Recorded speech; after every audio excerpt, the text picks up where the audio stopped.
How often do we question the challenges that come with peace processes? Have you ever wondered about the complexities that underlie the quest for tranquility and harmony? Today we delve into the peace process and the unexpected hurdles that often disrupt its progress. In the beginning, peace initiatives, such as those led by TG, started to gain support within the domain of the agents and the multi-body society. However, not everyone was eager to see an end to the conflict.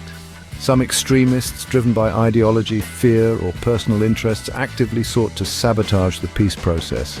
Among the agents, leaders of some military-industrial complexes and individuals who had gained power and wealth through war saw the peace initiatives as a threat to their influence and benefits.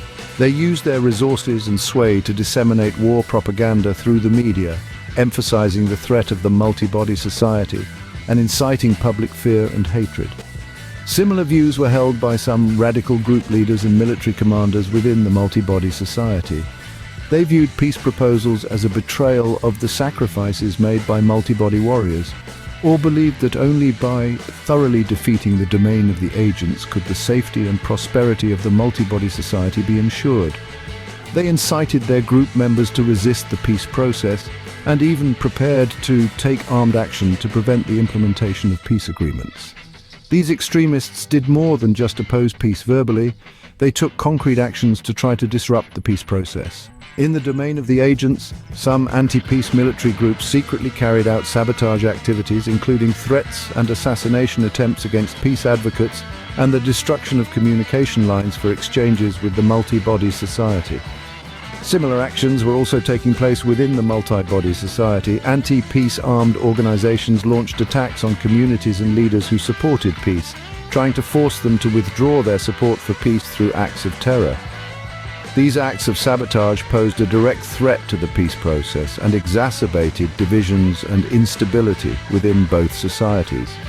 Peace advocates and ordinary people had to be more cautious in the face of these threats and attacks, which further intensified the social tension. However, actions against peace also spurred more neutral and rational voices to stand up against violence and extremism. In both the domain of the agents and the multi-body society, many ordinary people, intellectuals, and some political leaders began to publicly condemn these destructive actions, calling for all sectors of society to support the peace process to avoid being hijacked by the actions of extremists. Despite the many challenges brought about by the actions of extremists, those pushing the peace process did not give up their efforts. They recognized that achieving lasting peace required confronting and resolving these extreme behaviors.